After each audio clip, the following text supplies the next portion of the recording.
All right, I'm the flatratemaster, and what's going on tonight? Carl, yeah, California's still there. Just a little worse for wear. I love getting notified about my own stream. I don't know if that came off on camera. My phone went off and my tablet went off. So, how's everybody doing tonight?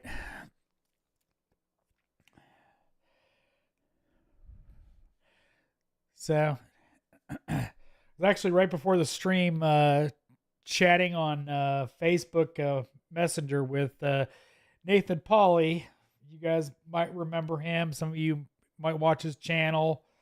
Uh, give me some words of encouragement, checking on how I was doing. Evening, Nick, Renegade, what's going on?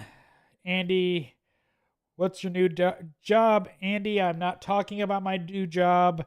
I am not having drama show up at the new place. So there's no details about it. They're not talking about it. That's it. I don't need anybody finding out where I work. So the whole video about that, but yeah, no, it's 100% confidential. There's going to be no information, nothing like that. Sorry, but I can't have anything screwing that. So Oz, what's going on? Val, what's going on? Nuts and Guts, what's going on? Having a great one. Changing the Industry podcast. Did you see the mess of the tech not getting paid on Facebook? Yes. I will explain it for the audience that it's not in the Changing the Industry podcast Facebook group.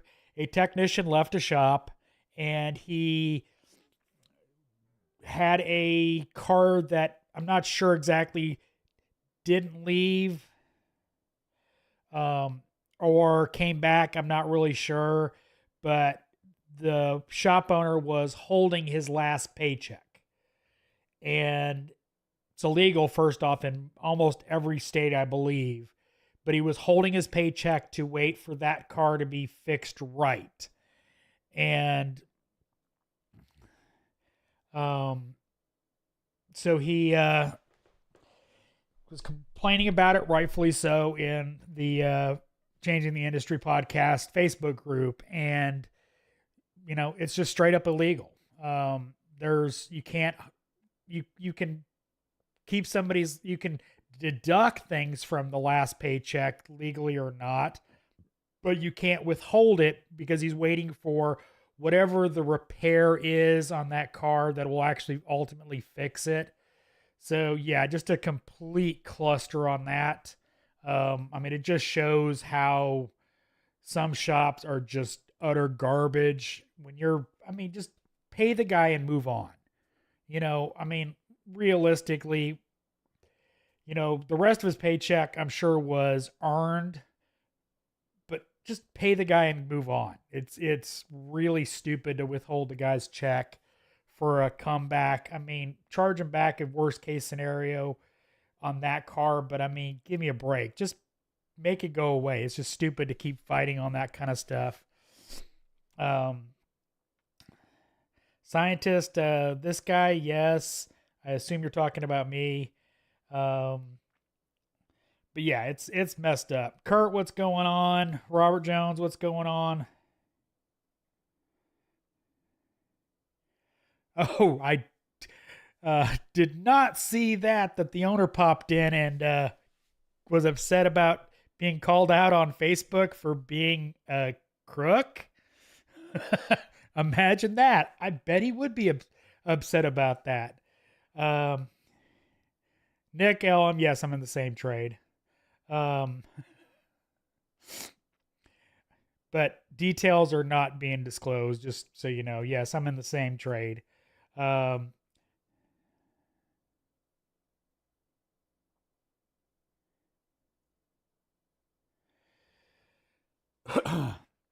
um, That happened at Andy Gomes says that happened at the dealer I was at. He got sued and got paid out. Yeah. I mean, you can't hold somebody's paycheck like that regardless. I mean, you just can't. You can charge them for stuff and they can fight you on that. Like, let's say he did a chargeback on that car and only that car. The guy might have just moved on from it, but the fact is he was holding his entire paycheck. The owner is upset. It's probably because it's true. Yes. Yeah, Kurt. I don't know if you saw the post, but yeah, there's definitely evidence that he was withholding his paycheck simply because of that car. Daniel BC asks, got a quick question. I've been going to the gym for the past couple of months. My question is, how much does it be lifting? Because how much does a truck tire weigh? 40 to 80 pounds, depending.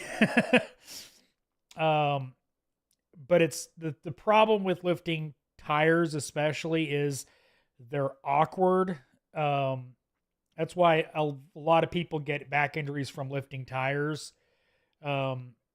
Normally what I do when I'm doing truck tires, like I worked at a shop that we did like rotates on every E350 van, and I roll it up my leg, like literally roll it up my leg and then put it on. Means I don't actually do anything with my back other than sit up, but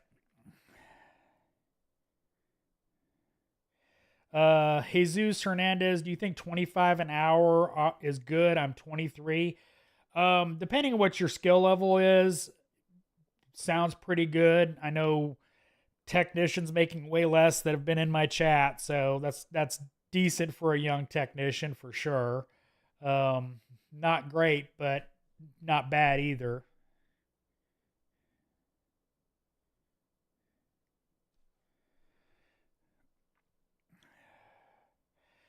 Daniel goes, when you're using a scan tool to diagnose the vehicle, when you see data and you see numbers, what does 0.1 or 0 mean? 0 means 0. 0 means there's no, depending on the PID, it all depends on what PID it is, whether it's voltage, grams per second, kilograms per second, or whatever. It depends on what PID you're looking at. Robbie Santos, anybody know the New England job market pays so little? I don't know why. The Northeast tends to have really bad pay for some reason. I don't know why.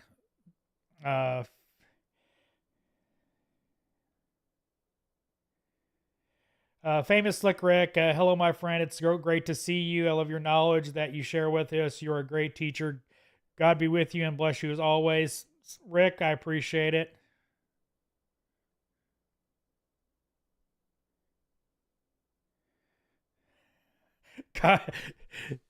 Caleb Pendley, we had one come in so high this morning he forgot he was at a repair shop, started asking us where our clothing aisle was. Unfortunately, I have been there and done that many, many, many times. Drunk, stoned, etc. Like, how did you get your car to the shop and not die? Yeah, Nick L learned to lift a tire correctly. Yeah, Kurt, I bet the wage and compliance office would love this employee story. They don't pay. I'm sure a lawyer would be even better, because a lawyer would have a field day with that. What's going on, Lakes Automotive Diagnostics?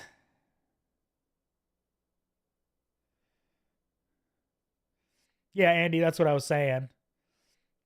I mean, I roll it up the leg. I mean, I do it one-handed with my arm, or two-handed if it's like F350 aluminum rim, which for some reason is ungodly heavy, but I just roll it up and then put it on.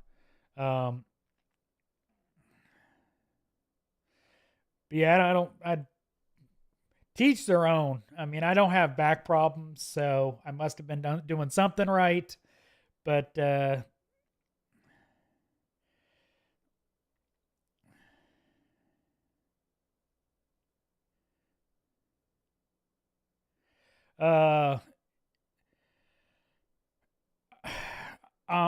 I'm sorry in advance. I'm going to butcher your name. Ikaka Badua. Sorry. I really am. I'm old and I don't see that well anyway. You know, I'm starting to get but anyway, I'm going to be 38 next month and starting a new career in the automotive field. Have you come across ageism in this industry, and how should I negotiate being a late blooming technician? 38's not bad. 38 really isn't a big deal. I'm 49. You got plenty of time to work. I don't think you're going to see too much ageism at your age. Um, but so you're just a you know, if anything, most shops are going to see you as more mature than the 20 something getting into the industry. So you might actually have a little bit easier time in a lot of shop situations where they see you as more mature, more responsible. This guy's probably going to show up, whereas the 20 something year old kid isn't. So ageism happens in every industry, and I don't care what industry you're in. Um, there's ageism, but you're still a young buck in this industry. You know, get in your 50s, then we'll talk.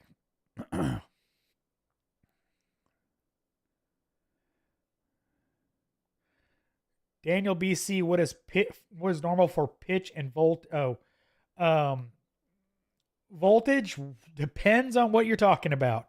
It very much depends on what parameter you're talking about. You know, mass airflow sensor versus, you know, charging voltage.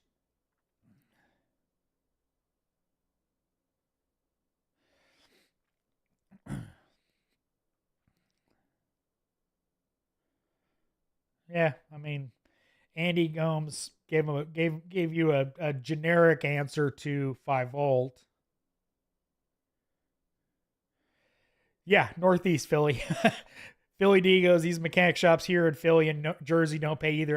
That's Northeast. American Auto Duelist, what's going on?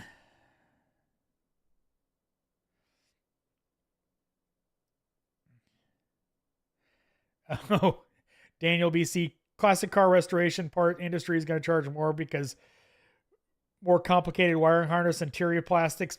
Yeah. Uh, Gordon Freeman, my yes, FRM, my service manager is a favoritism machine. AG Tech 45, did you go to the pipeline event? No, I was not invited. They're scaling back on who they're inviting. And really, there wasn't that much automotive. There was a lot more construction stuff there. Humble Mechanic didn't even get an invite. He had to call and basically ask to go. So, with everything going on, I didn't push to try to get up there. So, How to Automotive, what's going on?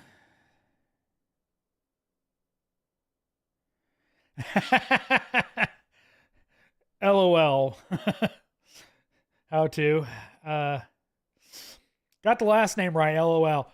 Hey, I got something right. Okay. Lakes Automotive says he's 46 and has only been in the industry professionally for 6 years. So he started at 40. Auto Duelist, the pay though. I don't know what you're referring to.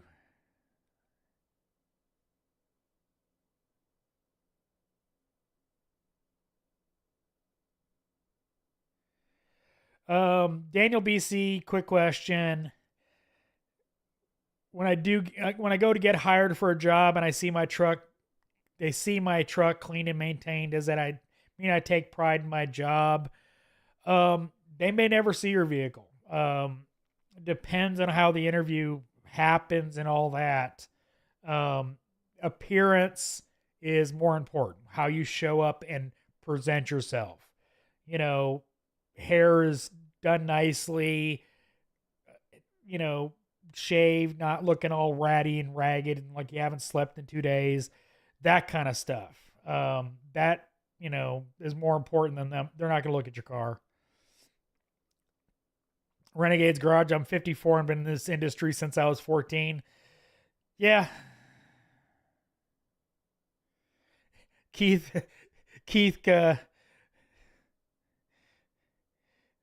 Kapuskinski.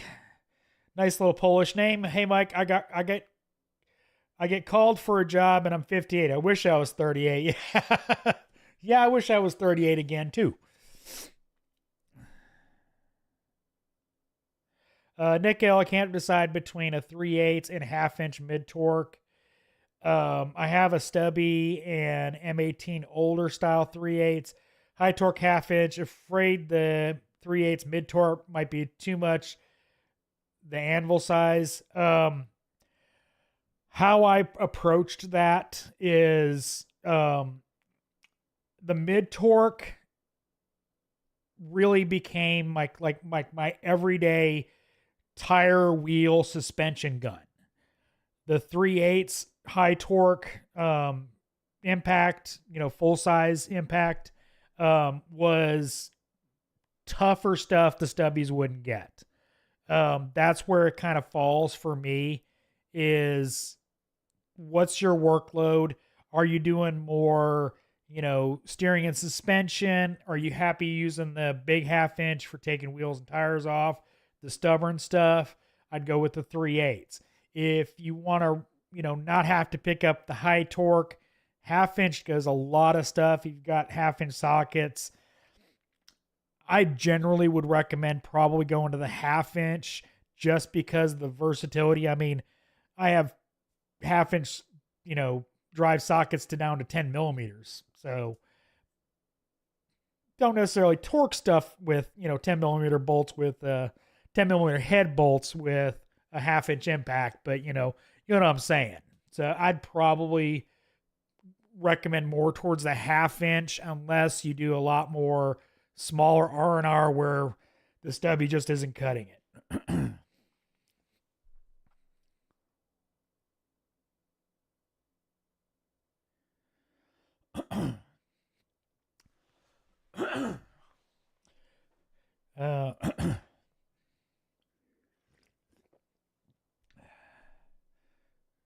Daniel BC, what auto shows?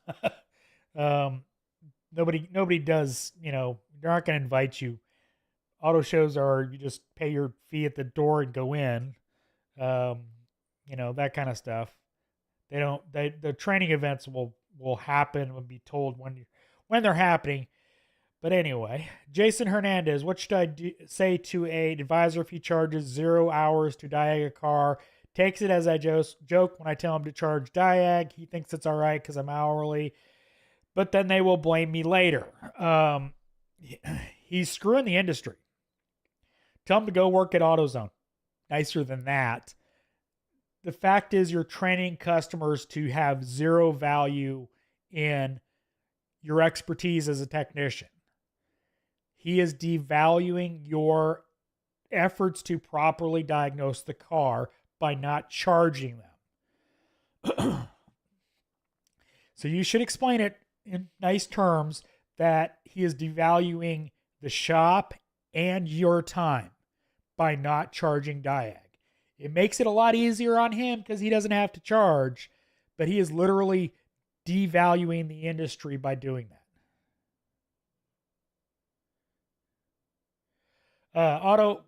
American Auto Duelist, it seems distrust in dealerships is high. It's now prime time for independent shops if they can step up and fix cars. Yes. dealerships are getting worse and worse reputations, especially in a lot of areas.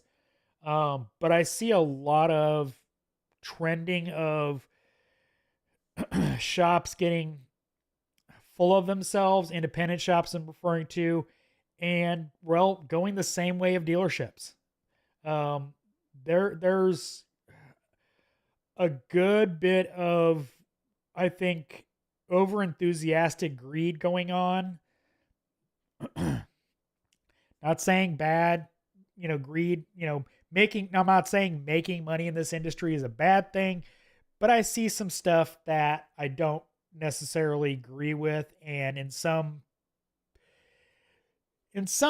people would call it, price gouging, but I'd hopefully the industry on the independent side gets their stuff right and really starts doing a better job of not being, going the same path of dealerships. So, kind of a little mini rant there about shops.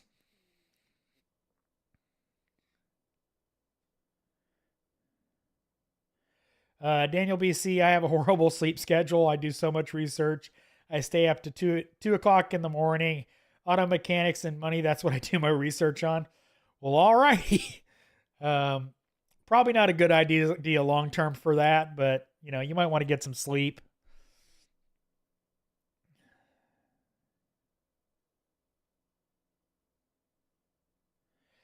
Jason Elsley, here's a good one. 2010 Toyota Sienna, no signal lights, four-way flashers. Replace the flasher module, still the same. Um, I want to say, does it have a new windshield? Because if I remember right, the BCM is near the A pillar on the passenger side, if I remember right on that vehicle. I would be checking for water intrusion into the fuse box BCM over there.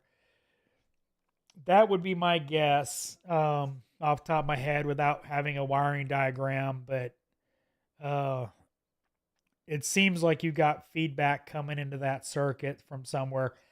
And without a wiring diagram, that would be my best guess if I remember how that's set up right. Honda Doc, what's going on? Gordon Freeman, any tips on bleeding the coolant after a rear heater core job? Vacuum bleeder usually works for me. The other thing you can do is put the vehicle on a hill or on a lift, which I don't recommend. Better off on a hill, run it up to about 2,500 RPM, just let it sit there and run and, force that air from the back to the front. But usually I have pretty good luck with vacuum fillers on rear coolant lines. I don't have too much trouble with them. I mean, no gurgling noises or anything like that. But that's the two ways I would think would be bleeding on that is tip it up, rev it up 2,500 RPM, and because coolant goes down, gravity, or vacuum filling. Yeah, how to automotive? I use the mid torque the most. Yeah.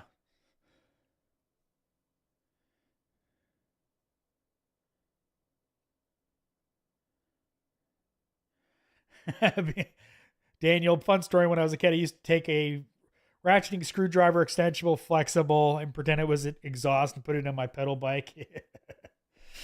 Yeah, we did playing cards, all sorts of stuff. Nick L, no problem. Eric Jano, how do you stay motivated when it's steaming hot outside and it seems like every job is a rust bucket? Drink lots of water. First off, stay hydrated. Dehydration will actually cause a lot of mood issues.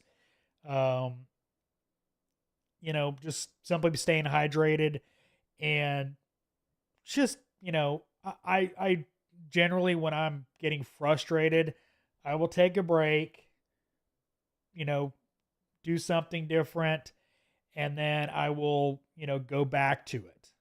But I just,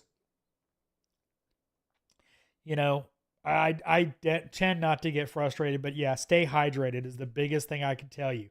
That's why I have had it. That's why I have a shop fridge, is so I always have access to Gatorade, and I always had Cokes and Gatorades in that fridge.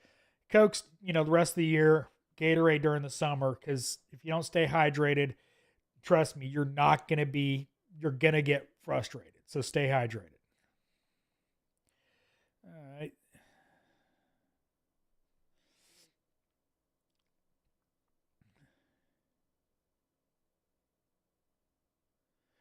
Master Tech Talk asked the shop for 60 an hour, guaranteed for 40 yesterday. They didn't say no, just need to crunch the numbers. It's a technician market out there right now. It really is.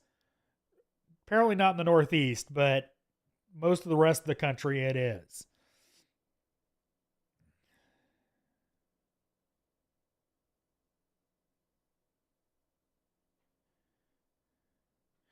Rich Thom, about looking nice. Had a nice kid working tires. Tried to get him on the parts counter. General manager blocked me due to his flaming skull tattoo on his neck.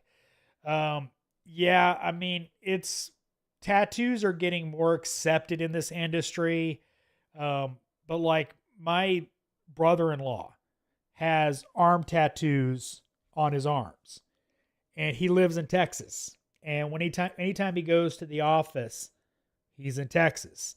He has to wear long sleeve shirts that cover those tattoos because he works for a bank. So yeah, I mean, I really wish people would, you know, think about it more. As I say this, my stepson has face tattoos too. He's employed. He's actually a manager. So at a property up in North Carolina, not too far away from Humble's place. But he's a maintenance supervisor in Raleigh, and he has face tattoos. But some companies are not accepting of tattoos that are visible, especially near the face. So it's it's something that people with tattoos like that are going to run into. ISO, what's going on? What's up?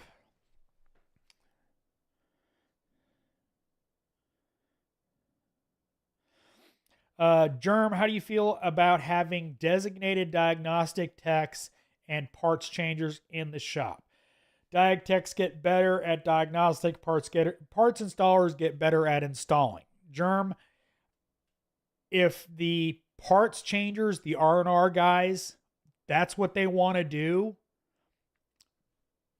rock and roll, dude. I mean, if that's all, if they want to change parts, man, put them in that position, let them go to town, because some of the most efficient techs I've ever worked with are people that don't want to do diagnostics.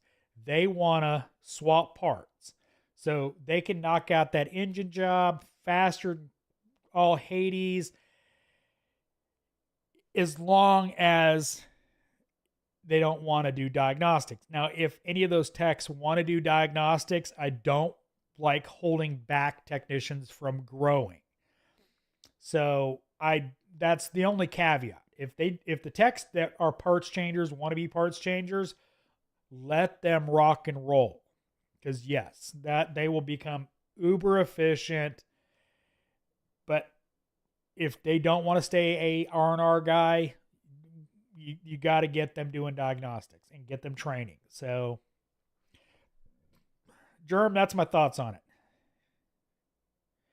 Foxbox, at the end of the day, if you take care of your customers, they will take care of you. Yes. Andres, what's going on?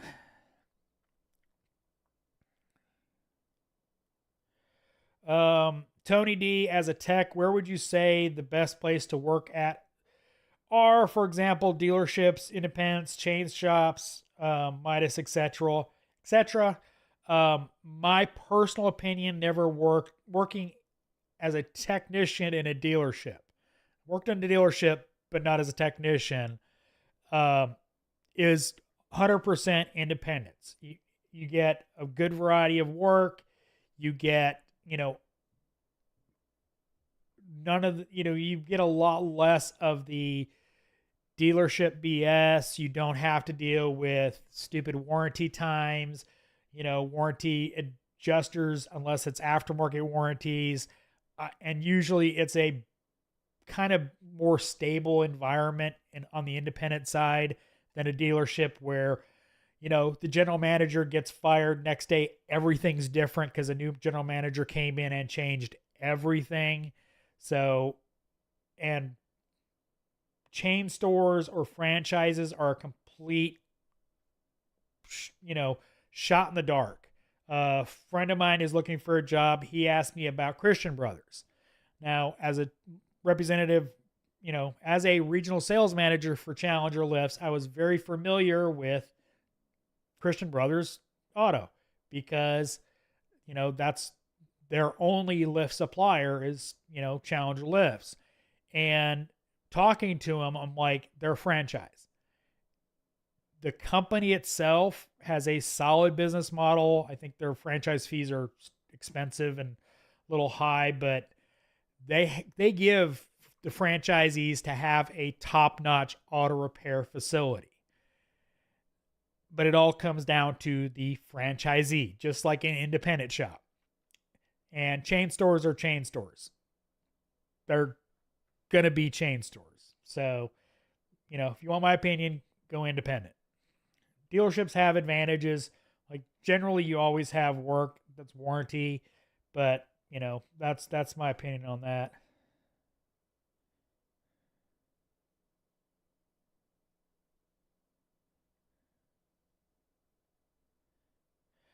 ISO, my nurse and software developer friends make 80K right away, while I struggle to come close to the better I got because the pay system sucks in the industry. How much student loan debt does the nurse and software designers have?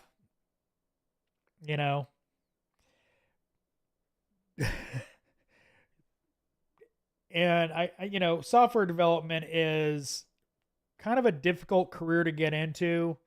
Um, Nursing is nursing, and there's always jobs available. But Nickel, yeah, look for the turn signal input in the scanner. Asking about that, giving advice on that Sienna. I don't know if there's a PID for that, but I really never worked on a lot of Siennas for some reason. I really didn't. Crap ton of Honda, vans, but not a lot of Siennas for some reason. I guess they're, I mean, so my knowledge of them is going to be a little sketchy.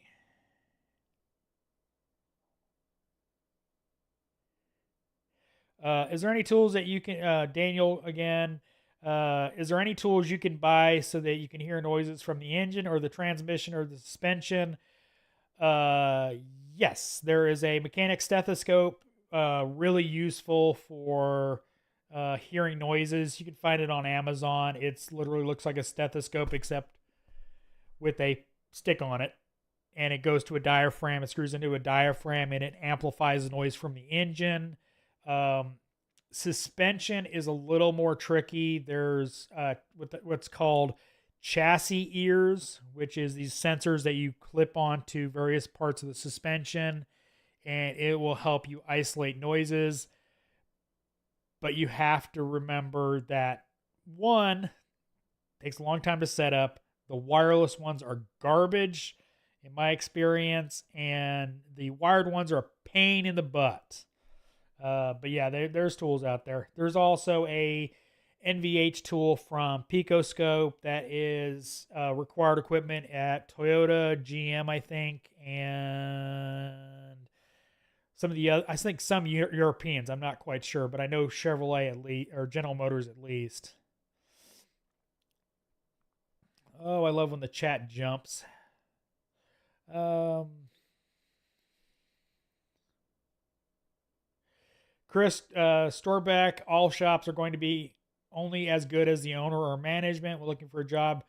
Interview them back, talk to the techs, read reviews, even if the shop owner isn't in an ESO group. LOL. Yeah, I mean, I've done tons of videos on interviewing the shop. Go by there late at night, watch their vehicles, what kind of vehicles they've got. It sucks as far as time wise, but it gives you a lot better picture at the shop. So, but yeah, you got to interview the shop.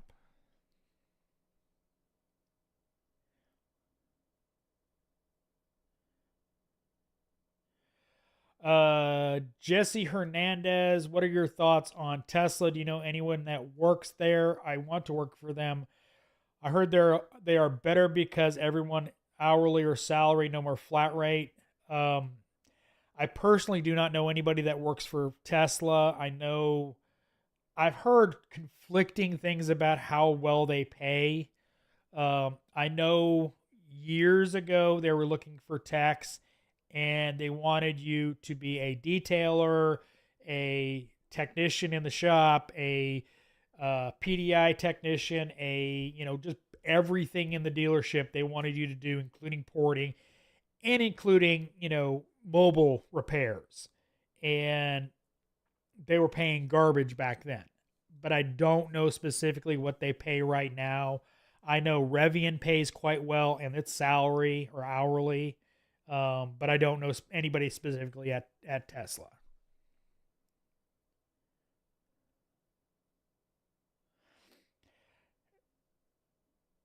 My my top-down Phoenix scanner says disaccording message sometimes. I know Aut has the same message. Also, any idea what that means?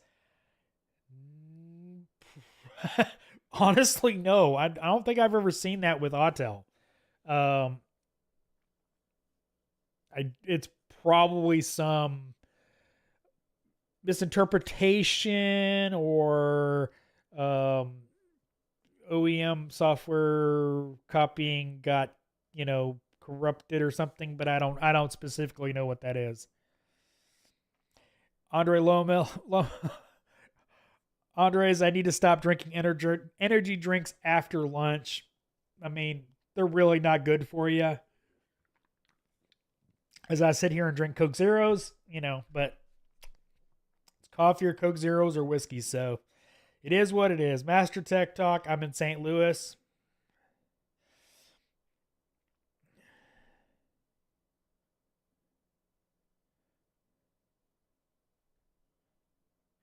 Did you ever did you ever have a personal customer that loved coming into the shop, talking, getting their vehicle worked on? That's what I fear when I talk to guys at the dealership. No, really, at a dealership, there are going to be almost no customers in the shop.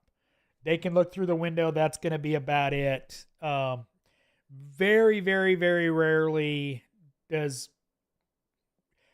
9 times out of 10, they bring a customer out there. The service writer is going to be with them. They're the one that's going to talk to them. I have had customers request me and stuff like that, but I've never had anybody want to come out and chat with me. So no.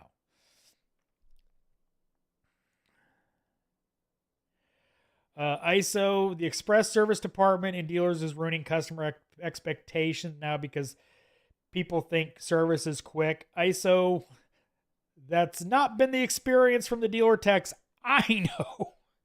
A lot of express service departments get incredibly backed up because they booked so many cars in first thing in the morning and they all want them out and they wind up sitting there for 2 hours. But the waiting mentality of dealerships is extremely bad idea. That is just was a horrible idea from any perspective. Yeah, let's put a coffee shop in there. Let's put free Wi-Fi. Let's do this and this and this. Make it really comfortable for the customers to wait all day. And it's just a really bad idea that occurred in general. Pure Mayhem, how you doing? I'm doing great. Pure Mayhem. Uh, what company do you recommend to buy the Chrysler 3.6 special tools for doing rollers and lifters? Uh, it's a but simple tool, dude. There's two different kinds. There's the older first generation Pentastar engine tools, and then there's the variable lift ones. There's two different toolkits. Um, the kits I had were we had one kit that was from Mopar. I think the newer kit was from Mopar. The other one was from Amazon. They're literally they're hard to screw up, really, honestly. So the Amazon kit will work fine. There's plenty of variations of it on Amazon. It's literally two wedges, a tool that basically it's a pick, so you could modify like a long pick to do it, to pull the tensioner out and put the wedge in. You got a wedge between the two cams, and then you got a wedge to back off the tensioner and all that. They're not complex. They're really not. Like precision timing tools that you have to set in there, I'd be a little more worried about. But they're literally plastic, so I'm sure they're probably made at the same factory. So get them on Amazon. Save you a lot of money.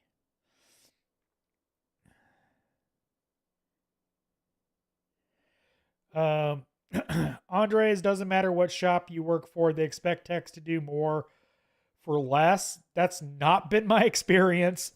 My experience has been I was getting underpaid, but the job market in the areas I've seen, they're paying stupid amounts of money for technicians, and stupid is more relative because the pay is correcting itself is a better term. But the 50, the guy was just talking about $60 an hour. I often see $50 an hour all day long. So pay is correcting itself rather than, going down.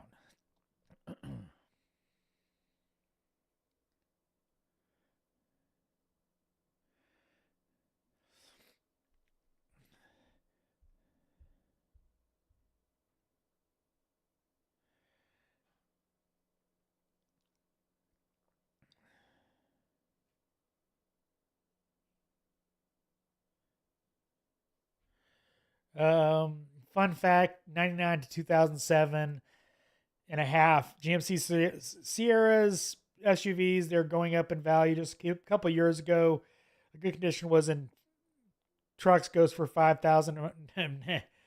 Dude, try pricing square body GM trucks. Those are stupid expensive now.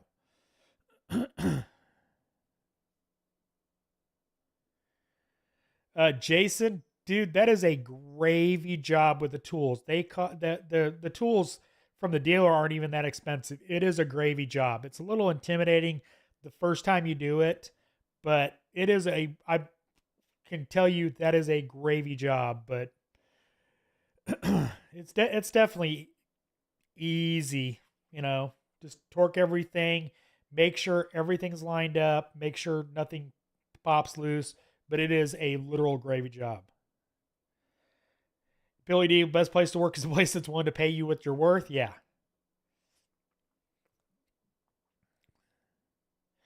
Independent shops deal with those stupid swollen lug nuts on Fords, Nissans, etc. Yeah, it's called you replace them. One of the few things Dorman makes that's worth a crap is their lug nuts.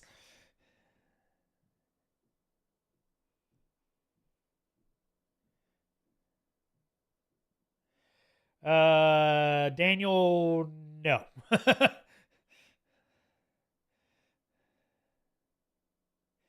Brian, what's going on?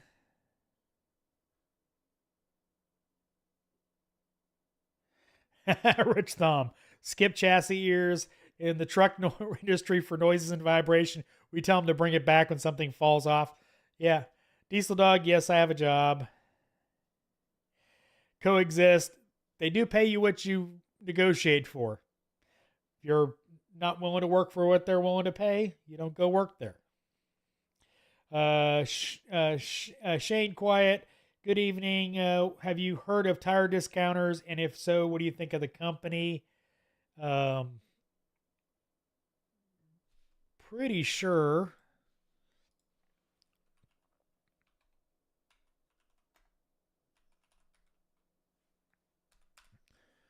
As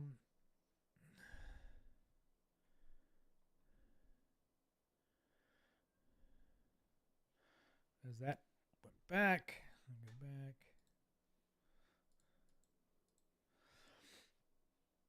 Yes, I've heard of them. I don't think there's any.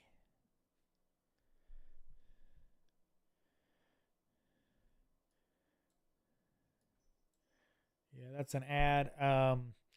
I've heard of them. I don't know a lot about them as far as anything about them other than they're a company that buys tires and sells them. Aspite, what's up? Joe Mama, what's going on?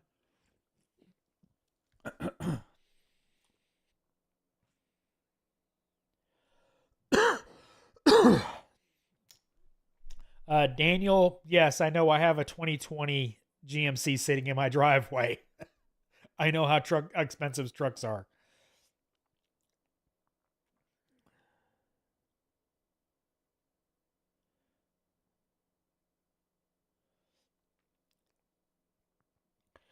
I despise waiters. They're just a productivity killer. And shop owners, managers cannot understand that. They cost the shop money to please one customer. They piss off three more. I don't know how else to explain it. And the management groups like to do something called, and it's not, this isn't dealership, this is independent shops. They like to claim you can wait on it, and then, oh, we can't get it right now, we'll try to get it back to you by the end of the day and ship the customer off. And then they're just capturing the car and they're going to get it back, whenever they get to it. So yes, I hate waiters. Rich Thumb, dealers want waiters for the opportunity to sell them a car. Yeah, true. The thing about it is, Rich, is almost every dealership makes more off the service department than they do off the sales department. So think about that. They make more money fixing the cars than they do selling them. $50 where? Atlanta. I mean, a friend of mine was looking for a job. I found him a job that was in the range. They were paying up to $50 an hour. Oz, I'm probably not going to any training events this year or SEMA because the UK. I've already booked our tickets. We're going to England, Scotland, Ireland at the end of the year, and actually into the next year. So that's going to be everything I got. Literally used every hotel, every credit card point for that trip, because the return trip after the first of the year, oh my, ooh, that flight was quite hard on the old points, But yeah, that trip's set in stone now. I bought the tickets for me, my wife, and my daughter, so that kind of puts a damper on doing anything else, if you know what I mean. All right.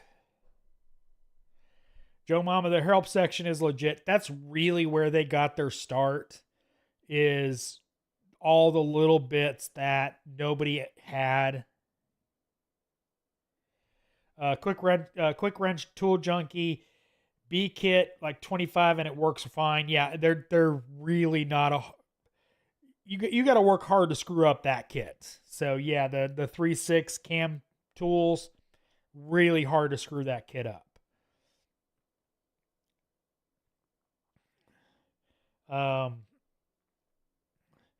Daniel, any special sockets I have to buy if I work at GM dealerships? Axle nut sockets, maybe axle sockets for the pinion axle nut. Dealerships pretty much are going to give you are going to supply you all the special tools that are above sockets, wrenches, etc. So there'll be a tool room to go get the special tool to do that job. So not really much in the way of special tools you need at a dealership. Matt, I'm building an automotive shop in my backyard in South Dakota. 40 foot by 60 foot, nice size shop. Dad's Garage, if you want to work for GM, buy some good Torx sockets. You may also need more Torx sockets. I think that's who uses more Torx. But yeah, I mean nothing real special that outside of normal tools that GM uses, other than specialty.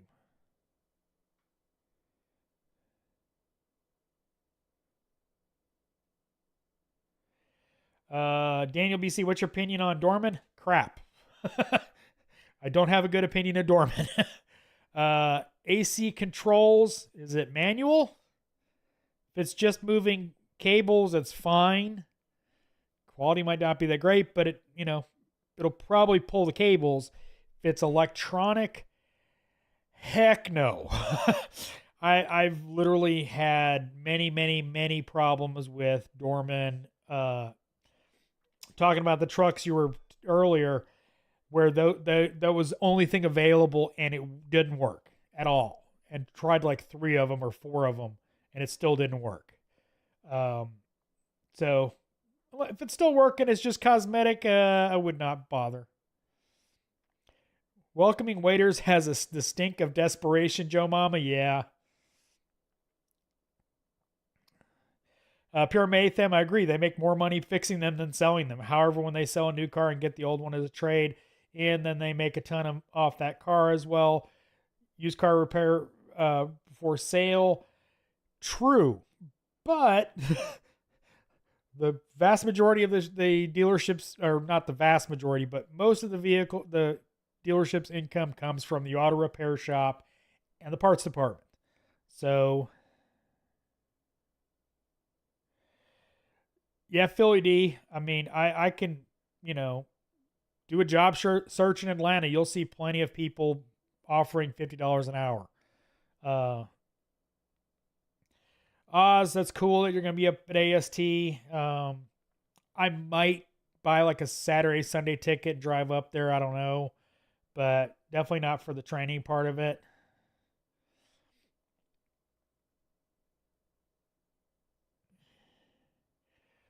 Tyler Foster, hey, can you make a video on how to save money for tech schools?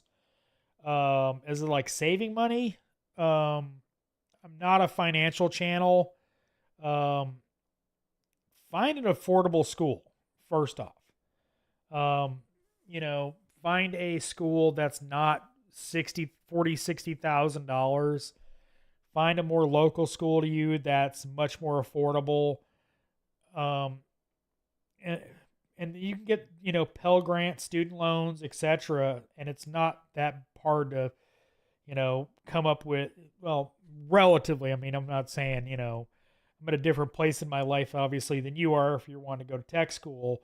But you can get Pell Grants, you can get student loans, student aid, etc. Go talk to the school that you're wanting to go to, rather than worrying about saving for money. But I, preferably, paying for your school 100% is the best way to do it. But I would definitely talk to the school, see what kind of aid you can get and qualify for. Because depending on your situation, you may qualify for a lot of stuff that you don't know you can. So just some advice on that. Other than that, just be just basic saving. Don't go buy the case of Monster and, the video games and scale back a little bit, put that money aside for education, you know.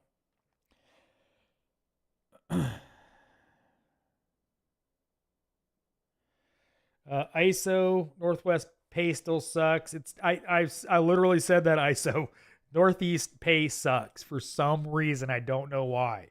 It's kind of hard to break 30 an hour. Shop owners and managers are still so delusional. I don't know what it is about the Northeast, but they don't seem to want to pay up there.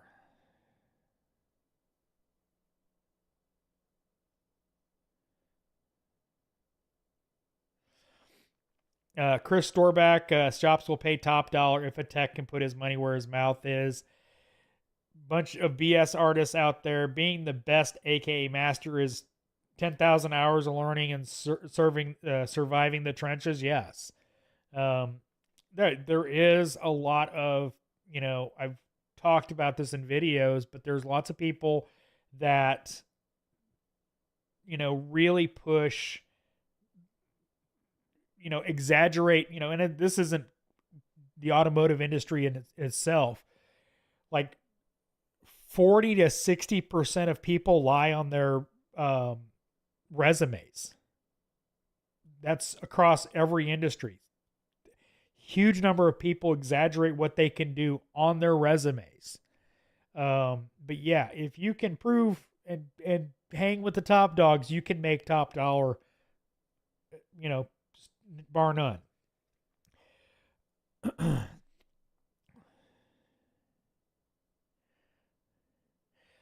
Cacabutt, my shop is slow, but keeps yelling at me to make hours what to do flat rate.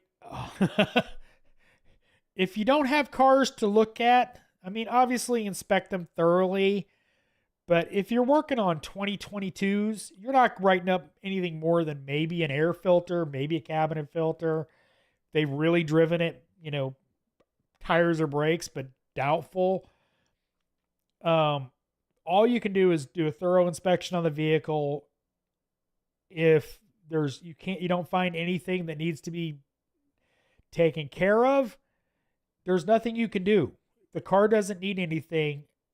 You can't write it up for work that it doesn't need. And honestly, that's what they're implying, is it's your fault because you're not ripping the customers off. Implying. Not saying that's what they're saying, but I never got that. I never got lying like that to anybody to, oh yeah, it needs this because I need money. No. It sounds like you might need to find a different shop to work at, honestly.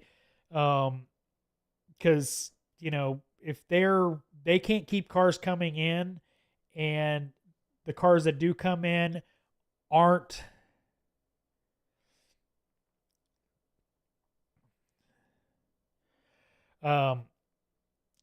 if they're not able to keep you busy with the cars coming in and being able to sell the work that the cars legitimately needs, it's probably time to look for a different place to work.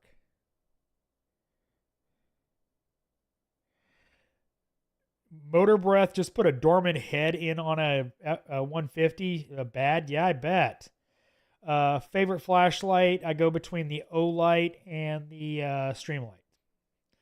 The small ones. Brian McFarland. Hey, FRM, we talked about OBS Studio video lagging. You were on the mark. The computer was a 2-core i5 weak. Wow, a 2-core i5. How old is that thing? Changed to a 4-core i7. Works a lot better. Thanks.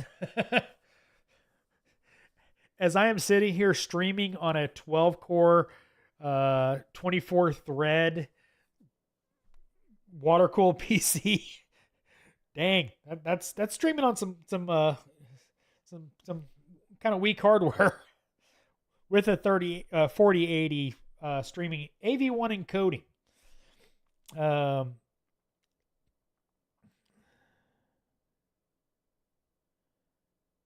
I found something interesting on original eBay Delphi prior tool set. I didn't know AC Delco makes letter cleaner. Okay.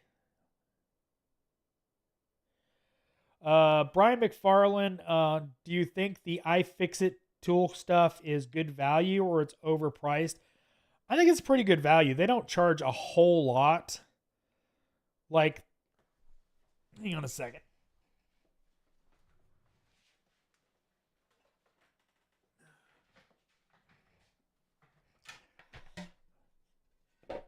In case anybody in the audience, this is an iFixit kit. It is, this is their big kit. It's a bit set. It's literally all it is, but it's specifically designed for electronics, and the head, has a, it swivels, so you can just, hold it like this and spin it. No, it's a really good value. I mean, this kit is, I think, $50, something like that. But I haven't had any problems with the bits breaking or anything like that. It's definitely a better value than the LTT screwdriver.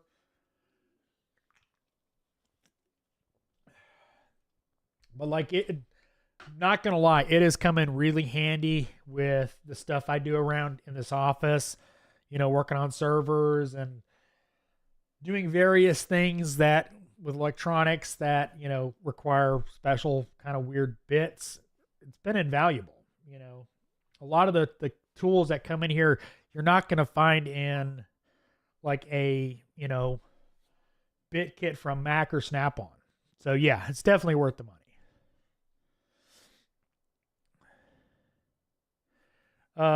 Oz, yeah, just come through. Well, it's a 6-hour drive for me, dude. Would be nice to hang out. Believe Paul Danner. Is Paul coming? I thought he said he wasn't coming. I know Mario is, and Humble lives like not very far away from there. So, because you do know I was at his shop, right? I was at Humble's shop because my stepson lives in Raleigh.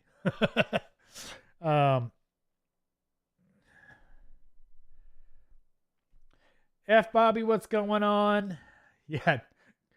Quick wrench tool junkie. Dorman equals comeback. Yeah. It's not lug nuts. ISO, have you looked into Topdon's version of the oscilloscope upgrade since it's offered as an add-on? It's all going to be a Hanatech scope. Autel launched their rebranded Hanatex. So I literally own one. So it's a decent scope. The software, I think, is the software and the cables are its limiting factors. Get a better set of leads for it. Other than that, I mean, I think it's a decent scope especially for the money cost of it. It's a scope. Having a scope is better than not having a scope. And it'll get very usable waveforms and all that. So, yeah, no, it's a decent scope. Yesco HVAC just scored Milwaukee 3/8 pack out set for $69. That's a hell of a deal.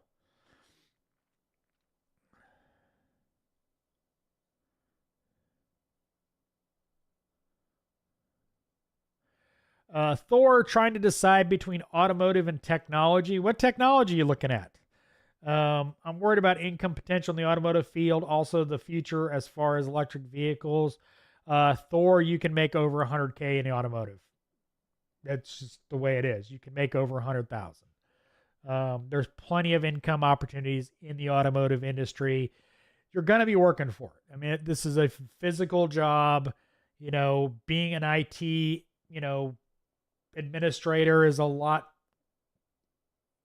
less so, but it's still work. But my advice is go do what you enjoy doing the most, because that's the more likelihood of you being happy doing what you're doing. If you hate your job, but you make really good money, you're still miserable. You just have money. So go do, pick the career that best suits you. Not so much worrying about money. If you want to do automotive, you can make plenty of money in this industry.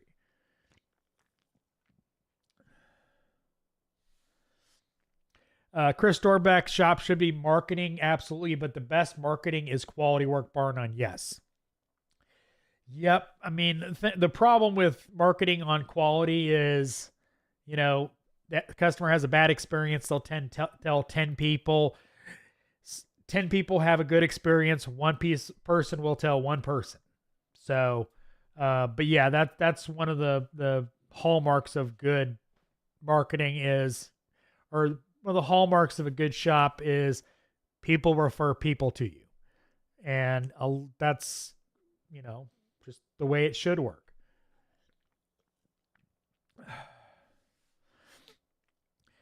Andrew Carnegie, most definitely some shops expect you to be snake oil salesman. Yes. Yeah. There's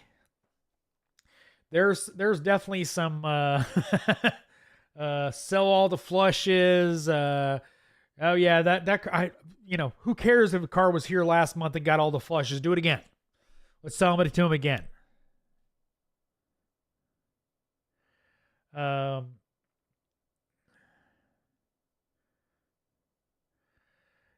Yeah, Joe Mama, I agree. I've never ripped off anyone fixing cars. There's too much work out there to be screwing people. I even if I don't have work, even if I'm sitting twiddling my thumbs, I'm not writing up something that doesn't need to be done. I'm sorry. I can't. I have to go home and go to sleep. I can't do that. I can't rip people off. Sorry. That's something I have ethics. And unlike some other people, my ethics aren't sliding based on, the definition of, a broad definition of ethics is doing the right thing when nobody's watching, aka nobody's going to catch you. That's the hallmark of me, as I don't screw people over, even when I don't have to worry about getting caught. Even with, knowing that the shop I'm working for doesn't care if I'm trying to rip people off. I still can't do it. Not going to happen. Tyler Foster, hey, can you make a video on time consumer and management? I've done some time management videos, but give me some details of what you want.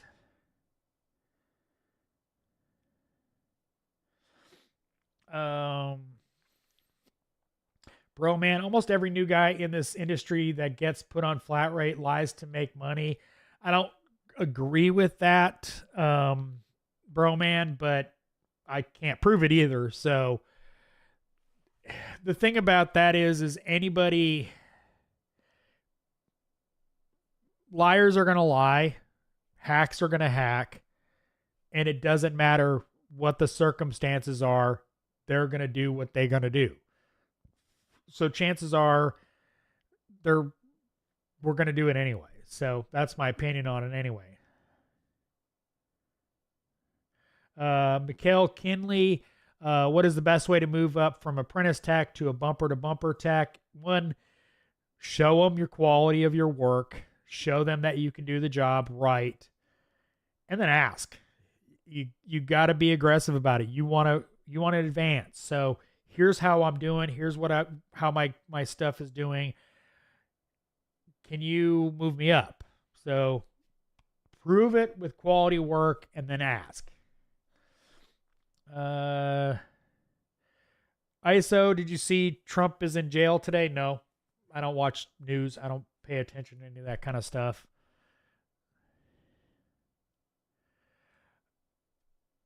Charles, you have many, so what's your choices on oscilloscopes? Pico. Pico. The snap-on scope, the launch scope are both usable. They're both good scopes. I'm not saying anything bad about them. Where the Pico shines is its sample rates and its flexibility when it comes to their software. Being able to make a capture and then pull the capture out so you can really see all the details in the capture is just awesome. Where a snap-on, you can't do that. It does it the opposite way. You have to capture it really big and then kind of zero down on it, but your time basis can't change. So it makes looking at waveforms and capturing waveforms so much better. The launch works the same way as the Pico, but the resolution of the scope part of it is not as good as the Pico. ATS is really good. Their software is clunkier, but it's a very, very powerful scope. But I don't own an ATS. But yeah, if I could only have one scope, it'd be a Pico. Brian McFarland, are cans of cart evaporator foam cleaner worth using over time, or not much value with all the summers of high heat?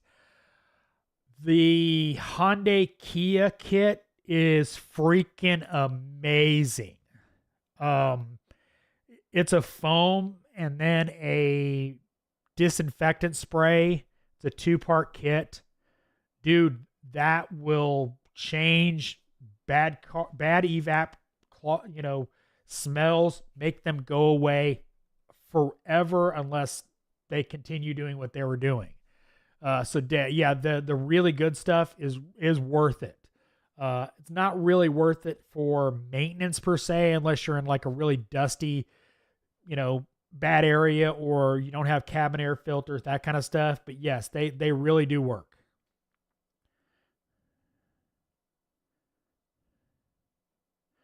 Aspire, my shop is getting a Texa Nemo 2 for the HD side of things with a promo, has a scanner with a VCI. Texa is a very well-known truck scan tool. I have literally no experience with them. When I worked on medium-duty trucks, predated most of that stuff. I dealt with manual injection and that kind of stuff. Thor IT can be incredibly cutthroat, Thor, and can be very, very you can be easily replaced. I know a bunch of people that work in IT, so I speak with some authority on that.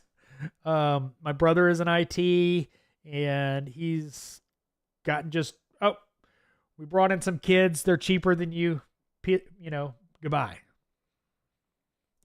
Honcho Sniper, which is better, flat rate or hourly? My opinion on that is flat rate if you're in a busy shop. If you're not in a busy shop, it's a lot better to be hourly.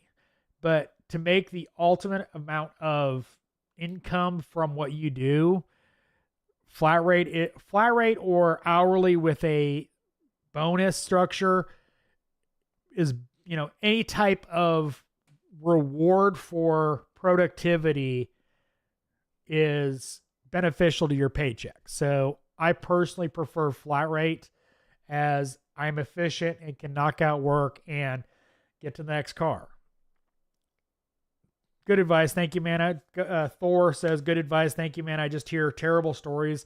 There are terrible stories. There's terrible stories in every industry. Like I said, with IT, my brother's been fired twice. And through no fault of his own. The one company he worked for, he literally built the IT department up to a point, and then they go, you're too expensive, bye. Renegade, have a good night. Torque that like button. I appreciate it, Renegade. F Bobby, yeah, you have ethics. Simple as that.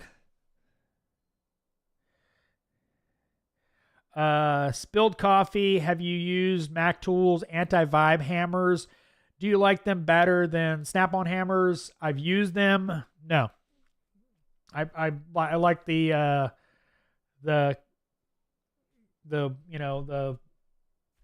plastic hammers. I don't know. Personal preference. I don't have any real problem with the anti-vibes. Just I like my Snap-on and my Milwaukee's. So, Mike Hood, did you ever do diesel work? What are some of the disadvantages of diesel over automotive and vice versa? And I'm thinking about going to school for diesel or automotive. Advantages, diesel is almost exclusively hourly with overtime. It's dirty. The stuff's heavy. You need way more tools to do diesel work. That's a big one. There's less places to work because, you know, you're going to be working out of, industrial shops that can handle semis and trucks and etc. Excuse me. But diesel, you can make good money at both. Diesel, you always have work. I mean, there's always going to be broken trucks. The customers need them back quickly, want them back quickly, have the money to pay for them because it's costing them more not to have the truck. Cars, less so, but you don't have to lift heavy things. You don't deal with diesel gear oil, which is some of the worst smelling stuff you've ever smelt. So there's advantages and disadvantages to both. I personally would rather work on cars, but have worked on diesels. So I'd rather not lift heavy things. And the reason I switched, by the way, was nobody would hire me paying worth the crap at the time with the experience I had to any amount of what thought I was worth. It was like insulting what they were offering. So I said, bye-bye. So I went to automotive. So been there ever since.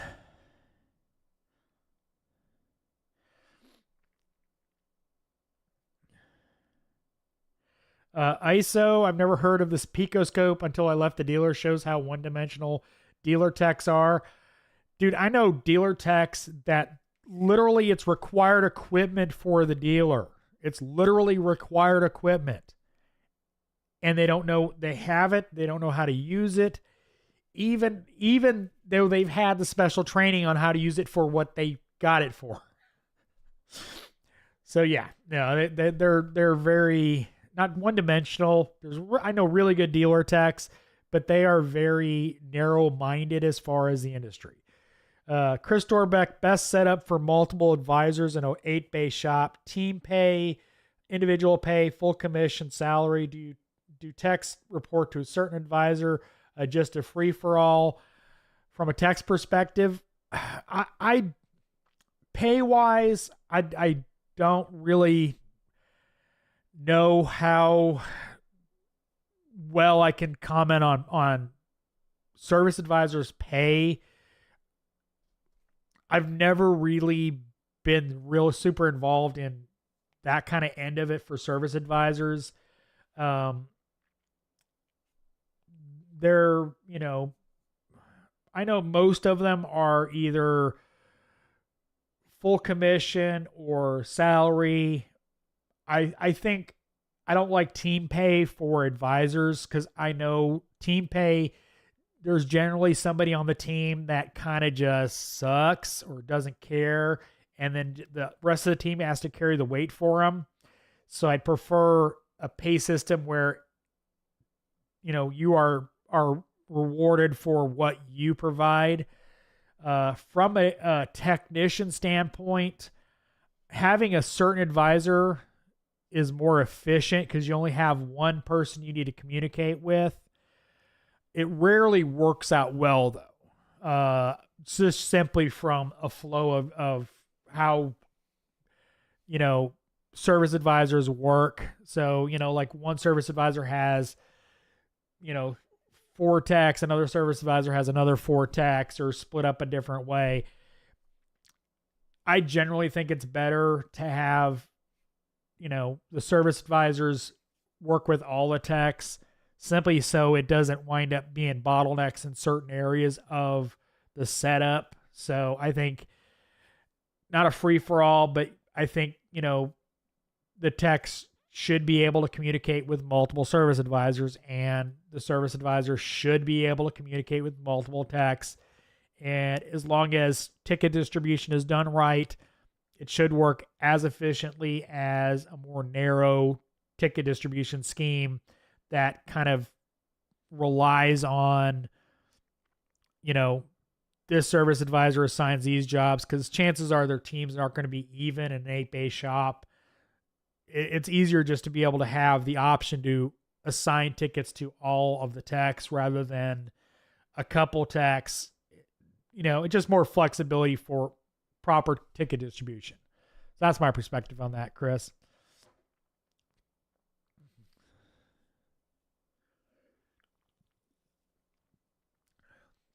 Aspire, my first on-highway job after college, is a school bus barn with 20 buses with an equal number of support vehicles. I'm the only mechanic on site riding solo. Damn, that's interesting. Raptor Jesus Enthusiast the third, anti-vibe or best bang for buck. I've owned my Snap-ons for years now, so just so you know, Snap-on are not made by Trusty-Cook anymore. They're made in-house by Snap-on. Trusty-Cook got pissed off at that. Stanley and Matco are still made by Trusty-Cook, but Snap-ons are now made in-house. So they're technically not the same. But, like I said, I didn't, nothing against them. They didn't, scream at me. I use Garrett. I use the Pico at the dealer. Yeah, it's a dealer required tool for several different brands. Lizette Lopez, when are you doing a podcast? As far as me doing a podcast, I'm kind of doing one. The live stream is kind of, I don't personally listen to a lot of podcasts. Normally, I need the visual cues. So if I listen to a podcast, it's on YouTube. So like if I listen to, Change the Industry podcast, it's on YouTube. If I listen to can't remember his name right off the top of my head. Matt Fanslow's podcast, Diagnosing the Aftermarket, I watch it on YouTube. Jaded Mechanic, I watch it on YouTube. I don't listen to stuff. If I like, let's say I put earbuds in, if I'm listening to a book, if I'm listening to a podcast, I tune it out. It's just background noise to me. So for me, I don't really do podcast. So that's why I do the live streams. It's kind of my version of a podcast. I might wind up having guests on here. We'll see, but this is my version of a podcast. Eric Han, I went to the auto route, but everybody I talked to, main negative, everyone has. I mean, what do you want to do for a living? Do you want to lift heavy things, or do you want to not lift heavy things? It's up to you. Thor, I appreciate it. Any brand you recommend to work at, or to avoid? A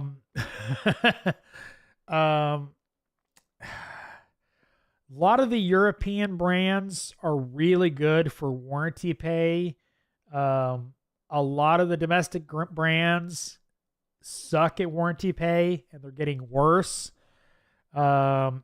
Asian brands are hit or miss. So if I was going to go work at a dealership to work on a brand, I would be looking European. So yeah, I mean, that's where I would go. Any brand but as far as that, the cars I like working on, Hondas, Toyotas, General Motors, Chrysler, Dodge, Jeeps. I don't mind working on them. I make tons of money on them, but that's what I like working on. I don't like Subarus. Just call me crazy. I don't like Subarus. I don't like Land Rovers, Jaguars suck across the board.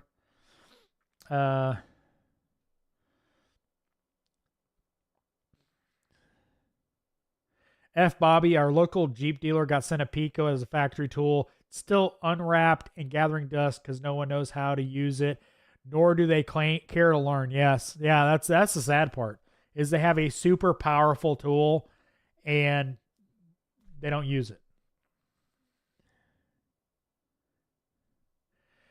Garrett, yeah, I'm not going to lie. I'm the only one that knows how to use the picoscope, but it is what it is. Yeah, it's surprising how long in my career I've worked at shops that no one else knew how to use a scope, like at all.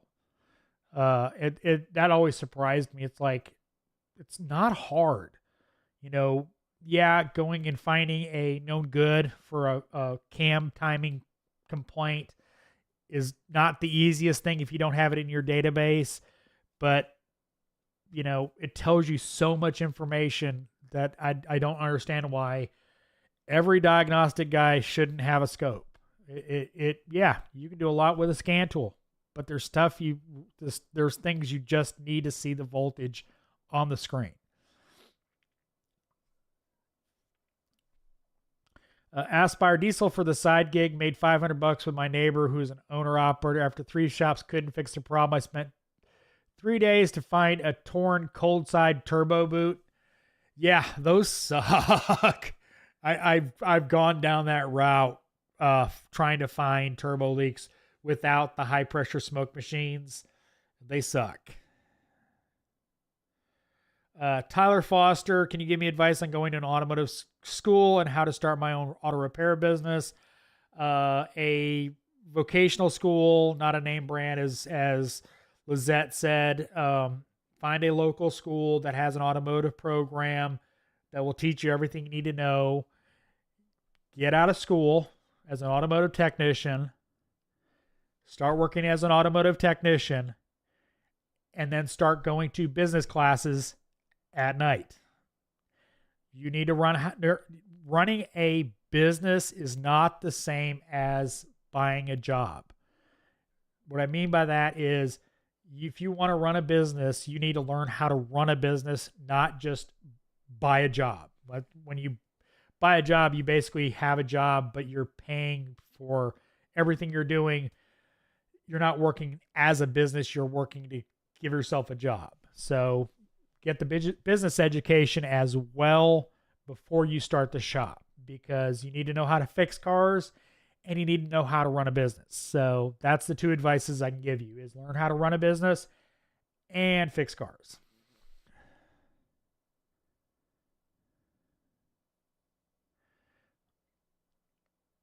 Eric Hand, I work for Deere on the parts side, and everybody made good money. Like, biggest thing was heavy. They made good money, but earned driving and working in the field. Yeah, I mean, there's plenty of money to be made in the truck industry. I mean, especially with John Deere, they got a crop that's dying in the field. They need to get it fixed immediately and get it, the crop harvest. Joe Mama, IT, India does IT super cheap. Yeah. The thing about IT is you also have to have somebody there to plug stuff in too. And so, but yeah, IT is as brutal as any other industry.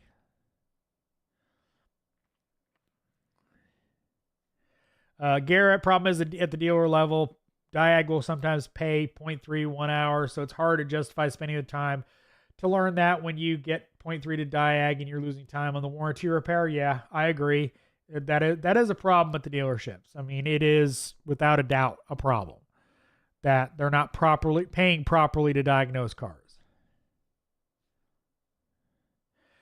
Garrett, problem is if you have one advisor versus multiple, there's always one advisor that's better than the others. That's why I said split it up. That's why I said split it up, dude. Because, yeah, if you got multiple advisors, there's one that's going to be a little better than the other. And that way everybody shares the pain and the victory is that. But yeah, that is one problem, is sometimes the advisors aren't all equal as far as what they can sell. All right.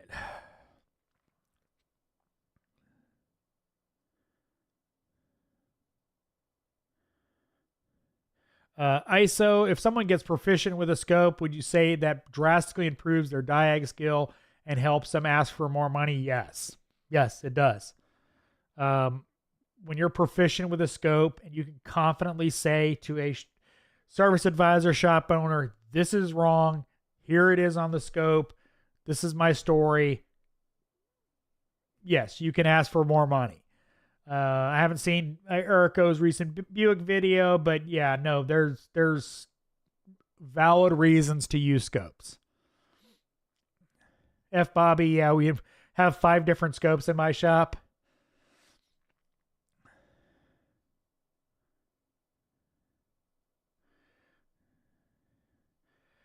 Chris, I appreciate it very much. I appreciate your support. Good luck. But yeah, there's lots of ways to skin a cat, and do what works best for you and your team.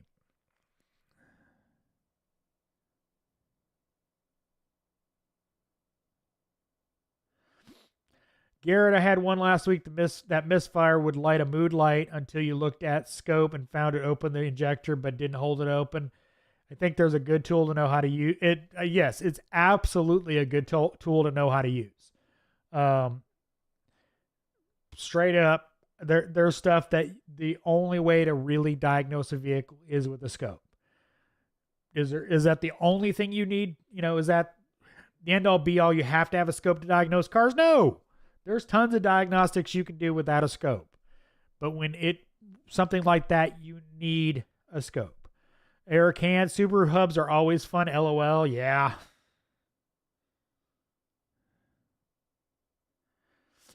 Aspire, if there's somebody that you hate, encourage them to get a Land Rover or a Jaguar. Yes.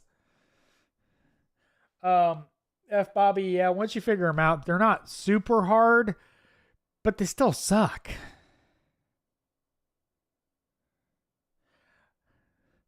Lizette, Subaru is one of the most misspelled car names next to Mitsubishi.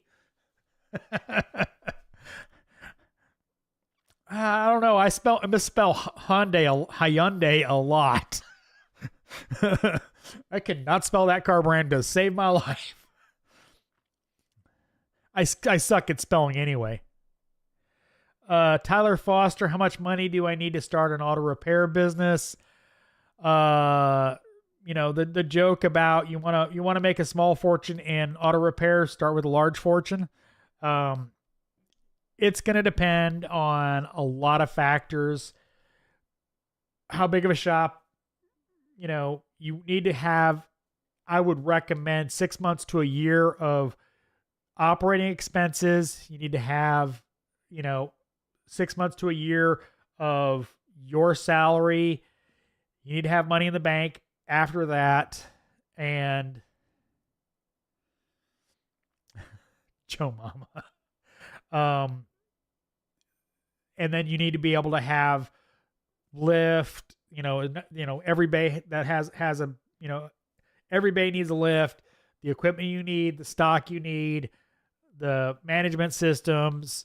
That's going to base on your location and how big it is, et cetera, et cetera. So that's why I say you need business experience, because then you can write a business plan, work out how much money you need to operate, et cetera, et cetera. So it's going to vary. Tyler, have a good night.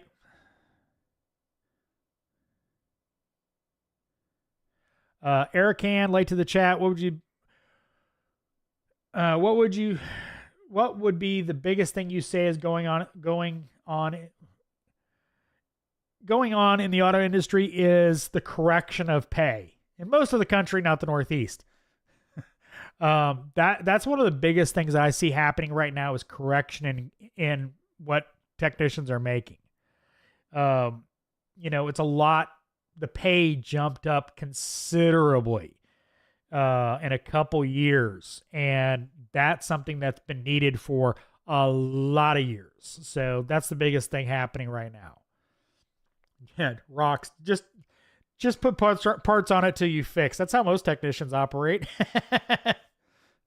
Dylan Farham, we're on a spree of removing toxic people from our shop.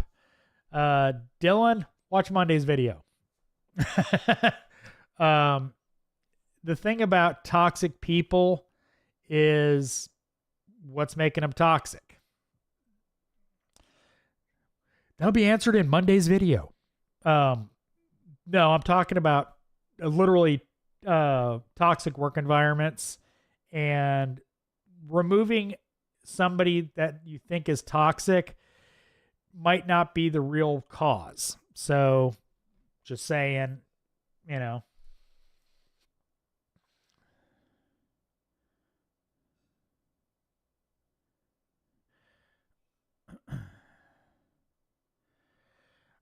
Eric Han, I worked different places and industries, and my biggest was always people that said this isn't a learning place and let techs either quit or find a new place.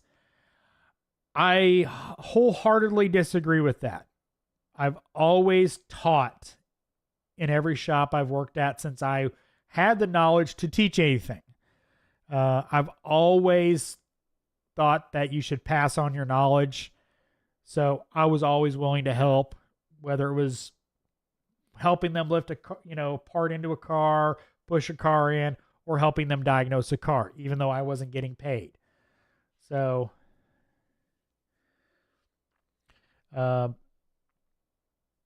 Chris Dorback, pathway of techs wanting to grow should be trainers, foremans, leadership courses, technical hotlines. Worst advice is to start a business.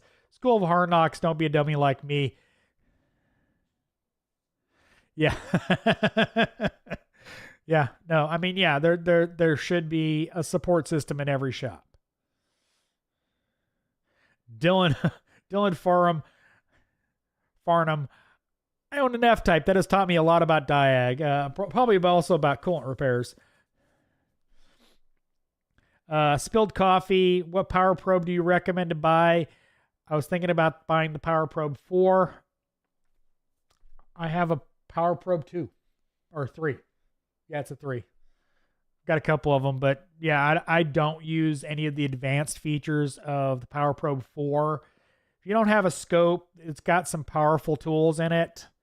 But I use a scope, so I never really thought it was worth it for me. Actually, I have several scopes, but the 3 is really all I use it. All I use it for is powering stuff and a known good ground to various parts of a vehicle. Because, power and ground, right to the battery, long lead. Power Probe does a lot of tests that I wouldn't use. I really don't. So, but it's a good tool. Eric Han, I work for Chevrolet and I can't spell it. LOL. I can spell Chevrolet.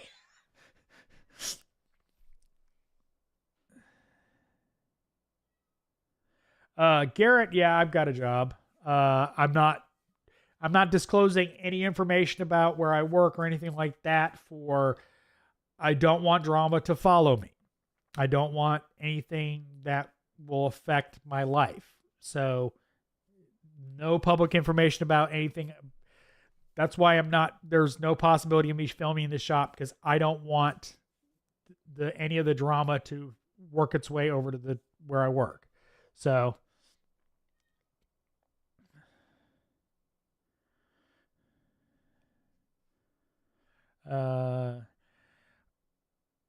David White, are electronic torque wrenches worth it? Yes, absolutely. I prefer electric torque wrenches for everything with as much torque to yield there is out there.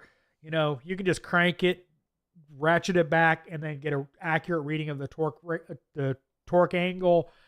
For things like lug nuts, split beam, but everything else electronic. I don't have a click type other than a split beam.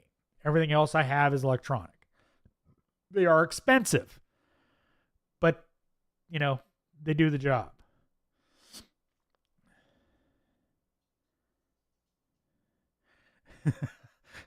F. Bobby, once that you understand how to use it, it's a very powerful, dangerous tool if used improperly. Yes, but I never saw the need for it. So I don't have a Power Probe 4 or Hook or whatever the other ones are. Chris Dorback, Tyler, 15 years experience, lots of tools, starting at home, 2-car garage, very stressful, ruined marriage, ruined credit. 8 years later, we have 10 staff, $2 million per year, but was it worth it? No. David, are you doing? I don't know who that was.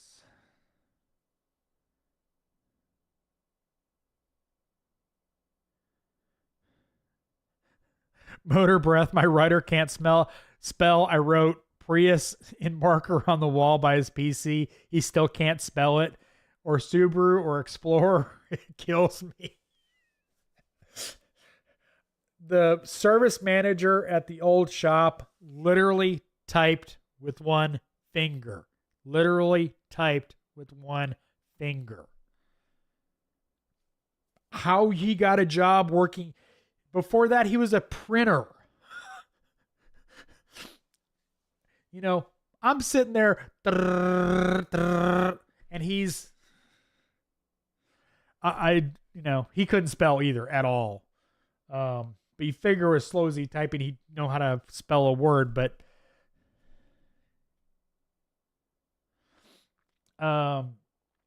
Rocks, you can't answer why toxic people are toxic because it won't make sense. LOL. You'd be surprised how toxic work environments can make people. Just saying. You know, if the toxicity doesn't go away, look up. But they could be just a-holes. You know, I don't know the situation, but a lot of problems are not solved by firing people that because they think they're toxic when they were being treated like crap. But I don't know your situation. Wolfgang Crosser, do you think cars are becoming more electrical and less mechanical? Yeah, absolutely. I mean, think about it. You go to open your window, that module, the window module, sends a signal to the body control module to tell the window module to open. You remember when it was switch to window motor? BGT, BT, MG, MX5, whatever. Management is always the cause, no matter the industry. No, that's not true. There's toxic people out there. There is toxic people out there. There are people that will never be happy no matter what. But management causes a lot of problems. A lot of toxic atmospheres are caused from the top down. But the employees are blamed for it because top down. Again, watch Monday's video. It touches a lot on this subject. ISO, when a toxic tech is skilled tech, it's not easy to remove them. Dylan, yes on the coolant. I don't know what that...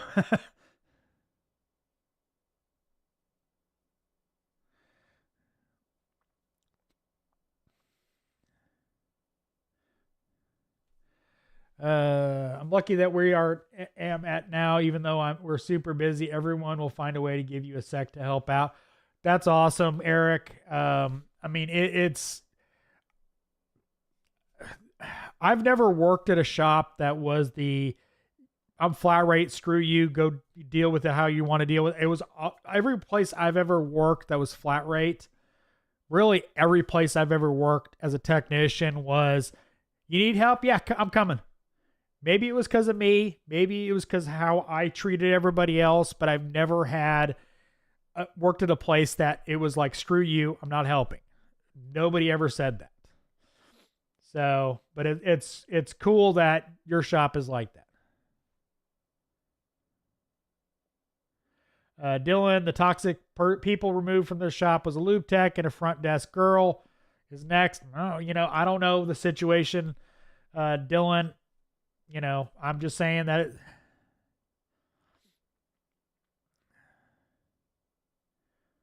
Dylan, I don't know the situation, but I know a lot of times, not in just our industry, the toxicity is blamed on the employees when the root cause of it,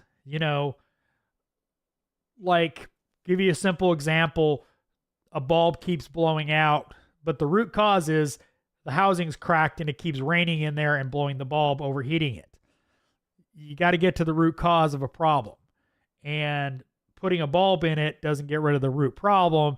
You just temporarily fix the bulb. And that's what I'm getting at, is there's a lot of stuff that a lot of people don't understand. Again, don't know the situation. They could just be toxic. They could just be, bad people. I don't know. But I'm saying there's always circumstances that are not always cut and dry. So anyway.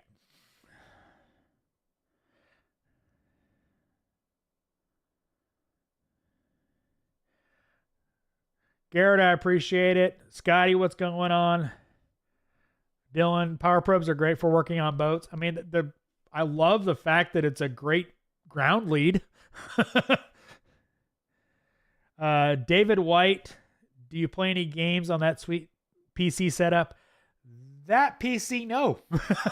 That is my editing PC back there. The one I'm streaming on, I play Rainbow Six Siege, Far Cry 6, Ready or Not, and a couple racing games, stuff like that. But yeah, my gaming streaming PC is custom water cooled PC that I recently built.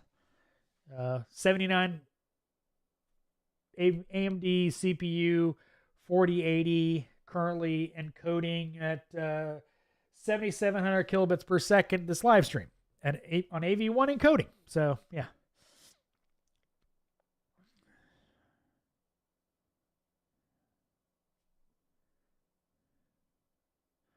Eric Hand, I remember working on the boat industry, and they asked me how I tried like that. I was like, they didn't let me go to high school till I can type. LOL. I took typing classes in school. I mean, I have a custom keyboard, but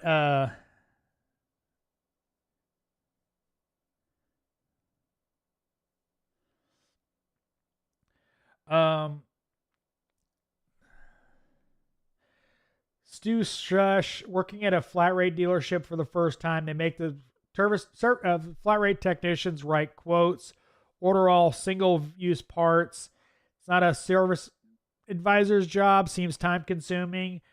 Most dealers work like that, if I'm not mistaken, because the service writers don't have a way to look up labor times. So you have to write down the labor time for each operation, and you go to the parts counter. Now, keep in mind, the last shop I worked at, the technicians did all that. We did it on a computer. I mean, we priced all the tickets out, labor, etc. It didn't take really that long of time for our situation, because we had dual monitors, all data up, and WorldPack, etc. But I think that's how most dealers work, though, is you put the labor on, have to get the parts on the ticket, and then kick it over to the service writer. Eric Can, I tell people all the time, you'd be surprised how much time I spend reading and on the computer being a mechanic. Yes. Yes, you have to read service information, have to read all the little important things on service information.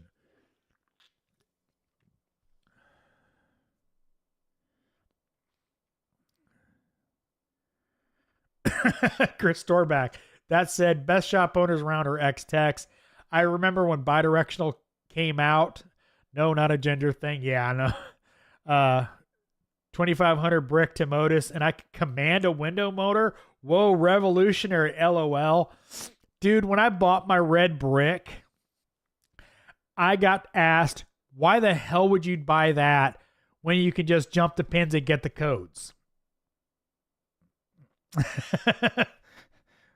That's called data.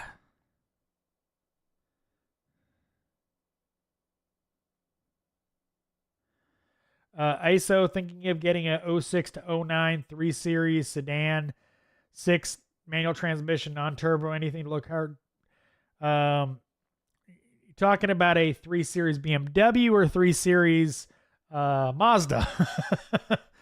Kind of changes the question there. John D, do you think the labor times should differ based on location? The Rust Belt should have a completely different flat time compared to the southern states, in my opinion. Yeah. I mean, I don't think there's a labor time that could be given for a lot of rusty conditions, simply because it's rusty and you don't know how rusty it is. I've only had one customer. I always have to correct myself. I had one customer give me, pushback on adding time to rust repairs. Always, we don't take this time, we'll give it back, we'll put it back on the ticket, reduce the labor if everything just comes apart. But I've had, people never question me. I mean, I had one car, the heads of the bolts were Torx. Don't ask me how they came out, but I wrote it up for extra labor for the, replacing the hubs, the bolts, extracting the bolts, etc., new brakes because rust. And the customer was like, yeah, okay. Didn't even question. Only one customer has questioned me on rust adding to the repair, and that was a customer that claimed their car was never up north, even though they bought it used and it was rusty. And we could prove it was rusty because we could take pictures of it. But anyway, Scotty Frazier, I love my Power Probe, but it's a dangerous tool in the wrong hands. I've kind of treated it like a loaded pistol. Funny story about that. A service writer literally caught a window switch in a Toyota on fire with a Power Probe. Not my Power Probe. Had no knowledge of it until after it was caught on fire. Cost the shop a new window motor and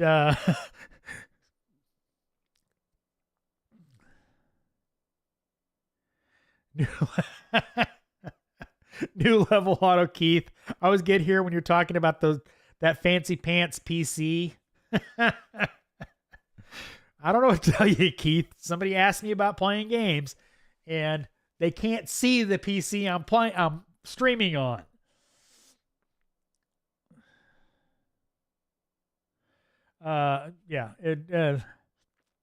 Dylan, BMW oil leaks are based on lack of maintenance, just like every oil leak. The problem is BMW owners generally don't take care of the cars.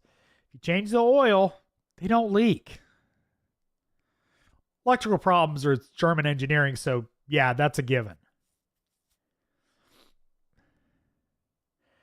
Adam, yeah, no one know they make a 5-volt adapter for the Power Probe? Yes, I do. Yes, I do. Scotty, codes are just codes. Live data is where it's at. Yeah. No, when I was like, there's more data than just the code, right?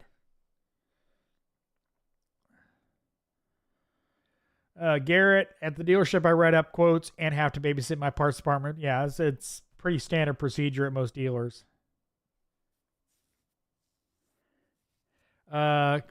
Lucas Sutton, as an apprentice technician, what do you think I should focus on for the future of the automotive industry? Obviously, it's going to be ADAS, because ADAS is only going to get bigger and bigger and bigger. Hybrid technology and whatever manufacturers EV stuff, that's the kind of stuff you need to continue learning on, as well as staying up to date on internal combustion. But yeah, ADAS and hybrid / EV stuff is going to be pretty important to keep up on.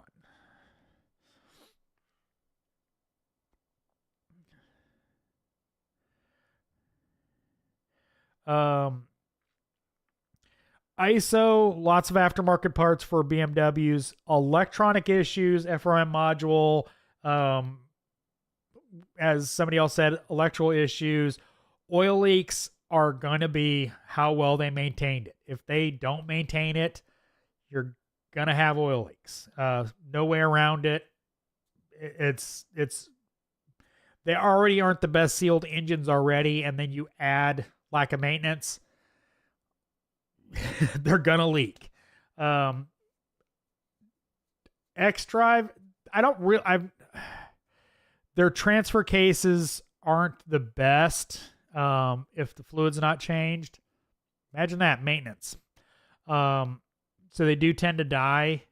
So if I personally was going to get one, I'd get one that was two-wheel drive without a sunroof. Because, it's German, so look for the water for electrical problems. But that's where the main problems are going to be oil leaks, transfer case issues, and that'll get into the electric water pump era to some extent, I believe. Been a long day. Electrical issues are given on any European car.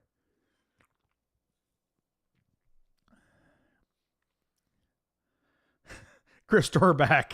Conditions are of the repair are exactly why techs write up labor and parts. I prefer that. I prefer writing up my own tickets. Don't have to worry about the service advisor picking dormant parts. Have to worry about them substituting dormant parts. But I can write up my labor based on the vehicle's conditions. If I got a rusty car, I'm going to add time for rust. If it's pristine, it's book time.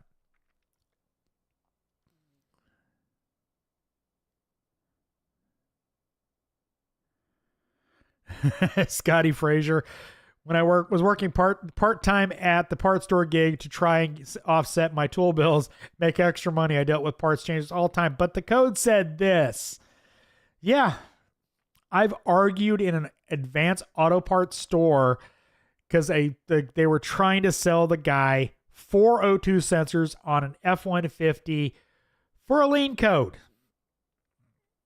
A Ford will never set an O2 lien code for an O2 sensor fault. It'll set a O2 sensor stuck lien fault.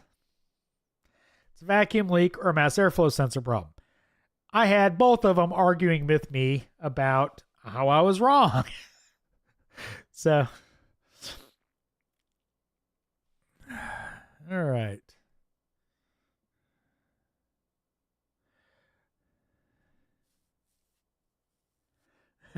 Eric had people don't change their oil or do maintenance. I'm in shock. LOL. Never seen such a thing.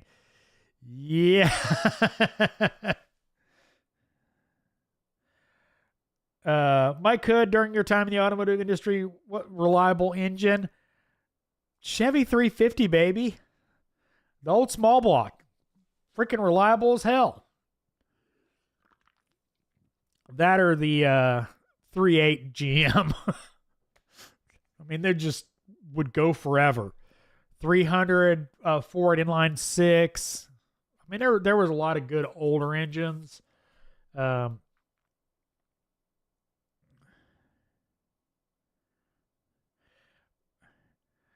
Breath, how about when you find out your labor is being discounted when they finalize the bill? You can discount the price of the ticket all you want. You're not discounting my labor. Nope. You discount the bill, not my labor. Blazer, the electronic issues also apply to other brands they've had in their hands, i.e. Stellantis, Chrysler, Dodge, Jeep, Ram. Yeah.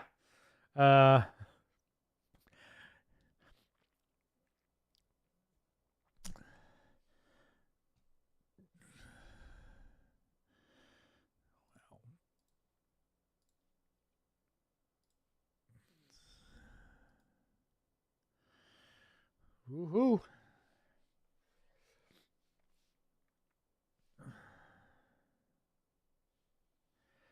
Scotty Frazier, first car ever was the 91 Jeep Suburban with a 350, that thing would keep running. Yeah.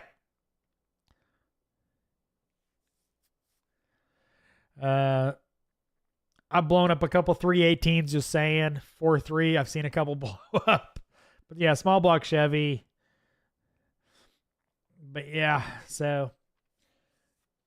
All right, it is 9:30. I've been on for 2 hours.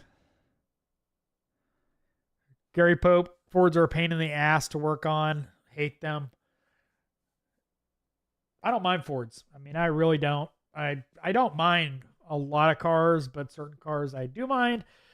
But anyway, as always, thanks for watching. I am the Flat Rate Master. We will see you next Thursday. Go watch Monday's video when it comes out Monday. That'll answer some of your questions. But anyway, thanks for hanging out with me. We'll see you next week.